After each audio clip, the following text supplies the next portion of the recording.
Bonjour à tous et bienvenue dans Talk Night. Bonjour Hugo Barriol. Salut. Merci en tout cas d'avoir accepté mon invitation, comme je te le disais hors antenne. Donc d'abord on s'est rencontrés en 2018 pour les offs du hard rock. Yes. C'était aussi un coup de cœur parce que c'était avec les musiciens du métro. Et puis après tu as sorti un album, ton premier album. On va en parler dans quelques instants. Tout d'abord, tu as été élu meilleur chanteur du métro en 2016, si c'est bien mes bonnes sources. Je voudrais savoir un petit peu comment tu es arrivé. Comment tu es arrivé en tant que chanteur du métro? J'ai commencé à jouer dans le métro quand j'étais en Australie. Je suis parti voyager avec mon meilleur pote en 2012. Et quand je suis rentré de ce voyage, je me suis dit que j'allais continuer de jouer dans le métro à Paris cette fois, pour rencontrer des gens, pour faire découvrir ma musique, pour essayer de rencontrer une maison de disques, d'aller en studio et d'enregistrer mes chansons. Donc je suis arrivé dans le métro comme ça, et ensuite c'est un mec qui a créé ce concours, et voilà, c'était marrant. Parce qu'en fait, les médias ont trouvé l'histoire assez folle d'avoir un Metro Music Awards, donc ils ont relayé l'information derrière, et du coup, ce qui a permis à encore plus de gens de découvrir ma musique. Et donc voilà. Alors, tu sors un premier album, tu as sorti un EP en 2017, c'est ça, hein, et après un album, Yellow. Raconte-nous un peu l'histoire de cet album, puisque finalement c'est ton vrai premier album, puisqu'il y a eu vraiment un EP avant, là c'est un album, un album quoi. Comment ça s'est préparé? En fait, ça s'est préparé très simplement parce que, comme tu l'as dit, j'ai sorti mon premier EP en 2017, mais il était enregistré depuis juillet 2000. Enfin, j'avais commencé de l'enregistrer en 2015, et entre-temps, j'ai continué d'écrire des chansons. Et donc, si tu veux, quand je suis arrivé au moment d'enregistrer l'album, j'avais pas mal de chansons, et j'en ai écrit d'autres pour essayer d'avoir le meilleur, de pouvoir avoir 12 chansons.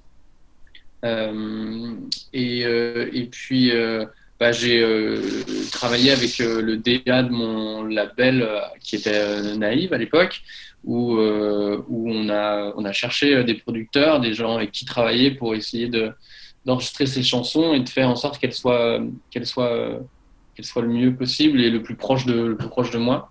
Donc on a rencontré Ian Grimble qui est à Londres, qui a son studio là-bas, qui a travaillé avec Mumford & Sons, Matt Corby ou encore Bearsden, qui sont des groupes que j'aime beaucoup, qui m'inspirent. Et donc voilà, moi j'ai eu envie d'aller enregistrer mon album là-bas. Ian, il a trouvé que je me sentais très jolie, et du coup ça l'a fait, ce qui était assez incroyable pour moi. Alors c'est vrai, comme je te disais, t'as fait donc t'es au métro, t'as été élu en 2016 en tant que voilà meilleur chanteur du métro. Est-ce que pour toi cette première distinction a été bénéfique au niveau de ton travail? Je m'explique. Est-ce que ça t'a donné un coup de boost, ce prix?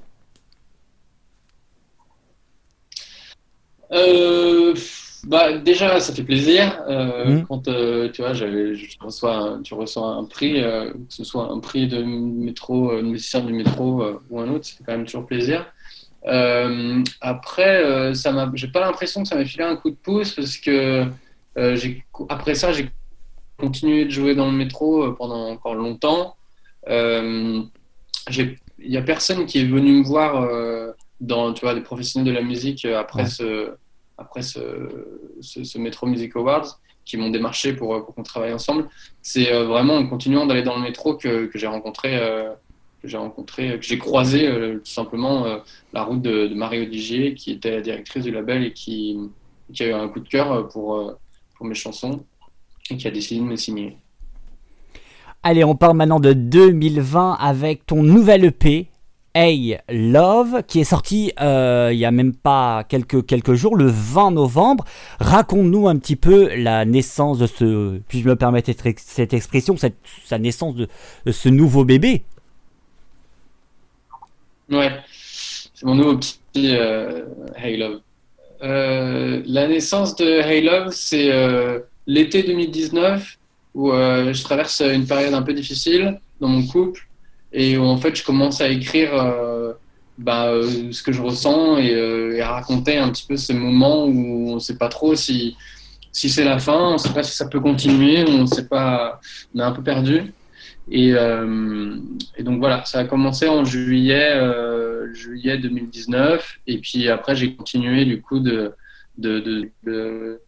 faire ces chansons et donc ça a continué jusqu'à fin 2019 avant de rentrer en studio pour aller les enregistrer. Hey love, where do we belong?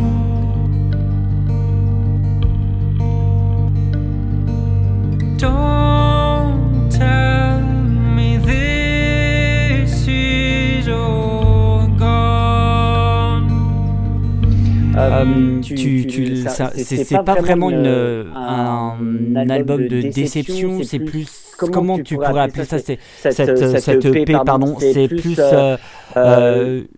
un EP de vie sentimentale, d'amour finalement. Qu'est-ce qu'on peut le dire? Ah ouais, c'est carrément un EP là qui est basé sur une histoire d'amour et qui raconte ces moments où t'as pas envie de perdre ce que tu as eu, que ces moments où c'est douloureux de se rappeler les moments qui étaient bien parce que là ça va plus.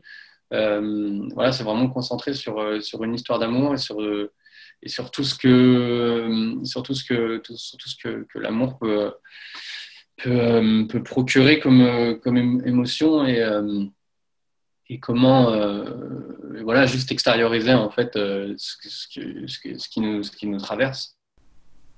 Comme je te disais hors antenne, il y a un titre, moi, qui m'a vraiment, je sais pas pourquoi, qui m'a vraiment interpellé, qui m'a dit, j'étais même hyper surpris quand j'ai vu la version donc audio, hein, la version de base, j'avais bien aimé, et après le vidéoclip m'a encore donné envie de l'apprécier. C'est Stale, c'est ça, hein, je dis, voilà. Raconte-nous un petit peu l'histoire de ce titre, comment tu l'as écrit, comment tu l'as composé, comment ça s'est créé. Parce que je trouve que ça a une certaine mélodie en fait. Je trouve assez, oui, comme tu parlais, et un peu version histoire d'amour. Enfin, je sais pas comment le raconter. Raconte-nous un petit peu comment ça s'est fait. Ce morceau, il est né au même moment. Enfin, il était en fait. Il parle de la même histoire que les trois autres titres de l'EP. C'est un titre où j'avais des accords qui étaient là, j'avais un petit peu des paroles, mais ça matchait pas, quoi. C'était pas encore, il n'y avait pas encore eu le clic où je suis en mode ok, là c'est bon, je sais qu'il y a, tu vois, que le morceau je le tiens. Et ça arrivé, j'ai trouvé en fait des nouveaux accords, et à ce moment-là il y a un peu tout qui a découlé, et ce morceau il parle de la même chose que les autres titres de l'EP.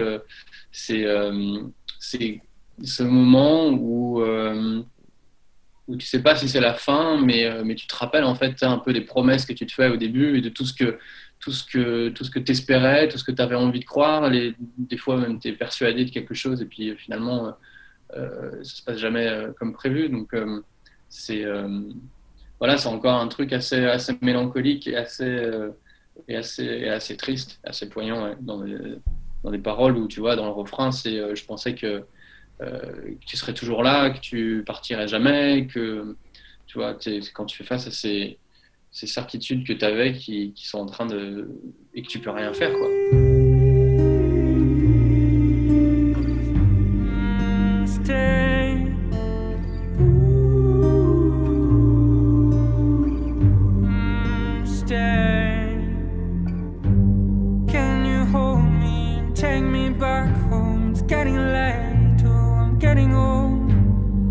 see the time's running. Turn off the lights if you leave.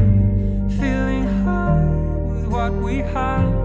Feeling down when it's gone. And I remember what you said. On va maintenant, pour terminer, parler un peu de scène. Malheureusement, dans cette période qui est quand même très sombre culturellement, la scène doit te manquer. C'est même pas une question. Je pense que c'est une certitude en tant que chanteur, artiste. La scène te manque.